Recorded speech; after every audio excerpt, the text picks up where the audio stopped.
his old lady are on the road. Investigating the bounds of reality, they have been to places like Shelter Cove, Timbuktu, Fountain of Youth, Jackson Wellsprings, Lake Bronson Family Nudist Park, Area 51, Western Nudist Library, Callahan House, South Beach, Death Valley, China Ranch, Canixu Ranch, Mermaid Museum, Leavenworth Reindeer Farm, Manzanar, Salton Sea, Forks, Washington, Cool Springs, Arizona, Slab City, Sherry's Ranch, Peggy Sue's Diner, and some other far-out places of interest to find out what is really going on.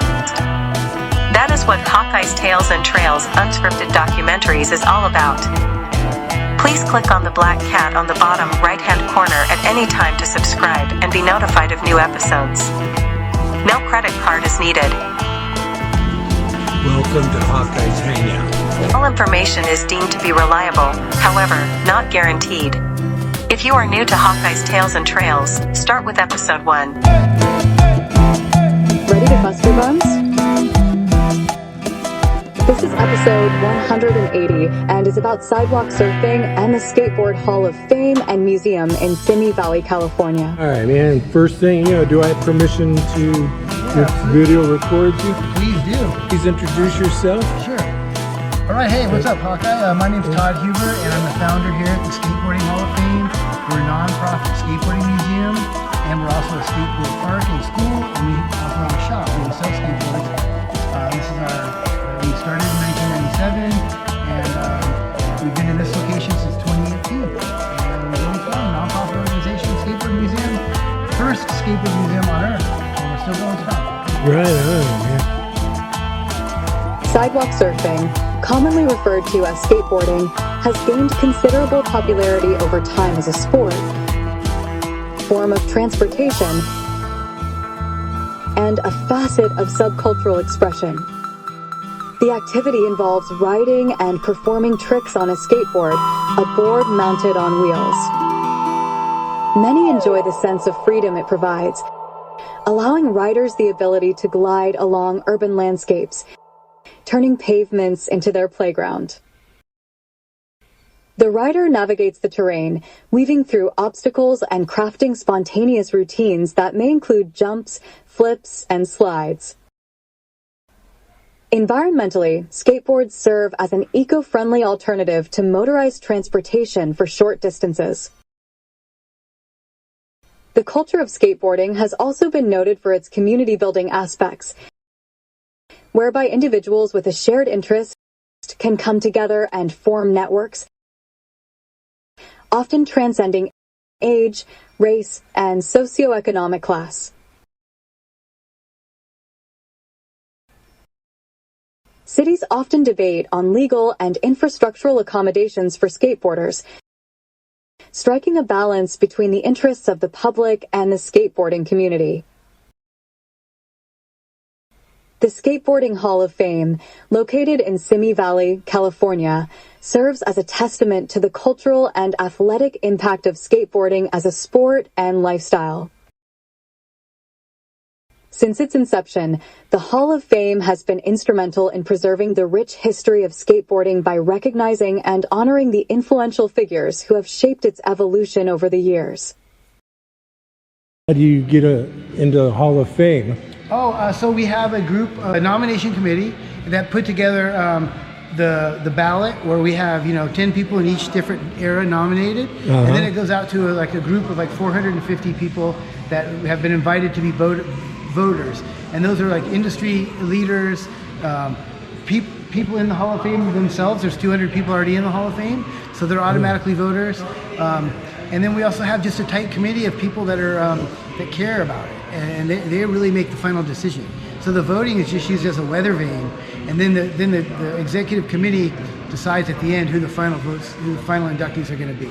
Cool. And each year it's usually about 12 a year, but with COVID we had to skip a year. So the last 2 years we had 17, and the next induction ceremony is May 30th at the Vans headquarters in Costa Mesa, and on our website which I mentioned, skateboardinghalloffame.org. You can get information and tickets. It's open to the public. It's $80 to go to the event.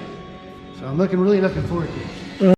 At its core, the Skateboarding Hall of Fame is not just about celebrating the most famous skateboarders, but also about highlighting the innovators, industry leaders, and pioneers who have contributed to the sport's development.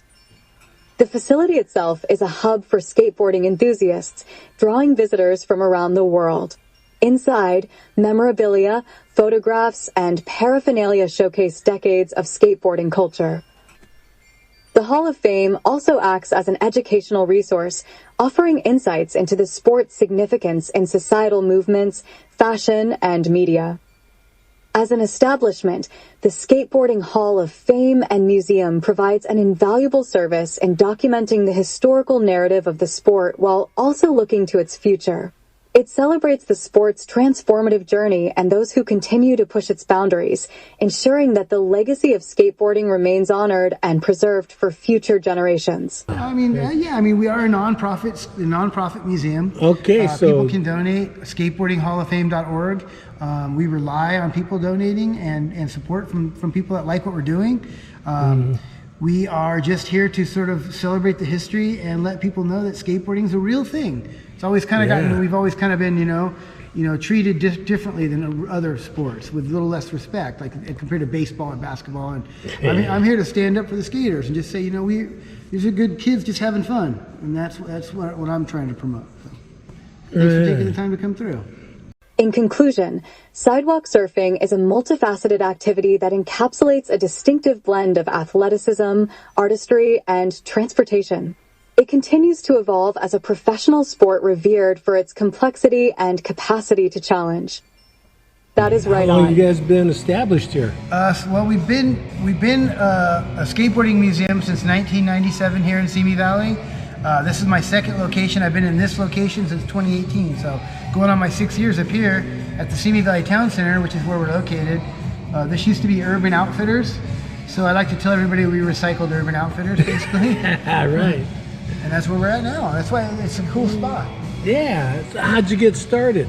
I quit smoking cigarettes. So I used to smoke cigarettes. Yeah, we all did. Yeah, exactly. When I quit, I didn't realize how much time I was wasting as a smoker, just sitting there. So all of a sudden I had all this extra time and energy and money, and I started collecting bikes. You'll see I got some old Schwinn's, some old bikes too. Yeah, Stingray, man. Yeah, I got a bunch in there. It was hard to find the bikes though. People had already been collecting them. So I pivoted to skateboards. That's I was always a skater, and I realized at that time in the late 80s, early 90s, people weren't really collecting skateboards. So it was easy to find them, and it was a lot more rewarding to go out to a slot meet and come back with 2-3 boards every weekend. Yeah. And so that's kind of how I got going, how I got started. All right. That was, over 30 years ago. Wow. Yeah, when I was 14 years old, skateboard was my main source of transportation. Yeah, absolutely. That happens usually until you get your driver's license. And then you get into girls in cars. Yeah. That was my experience. And then I got back into it when I was after college. When I got a little bit older, I got started skating again. So kind of been in and out my whole life. Thank you. Appreciate it. And seriously. Want you to live long and prosper. Yeah, I do too. Remember, skateboarders, that any amount of money you donate to the Skateboard Hall of Fame and Museum can be deducted from your taxable income. Peace and harmony always be with you. I am your hostess of Hawkeye's Tales and Trails. Please subscribe.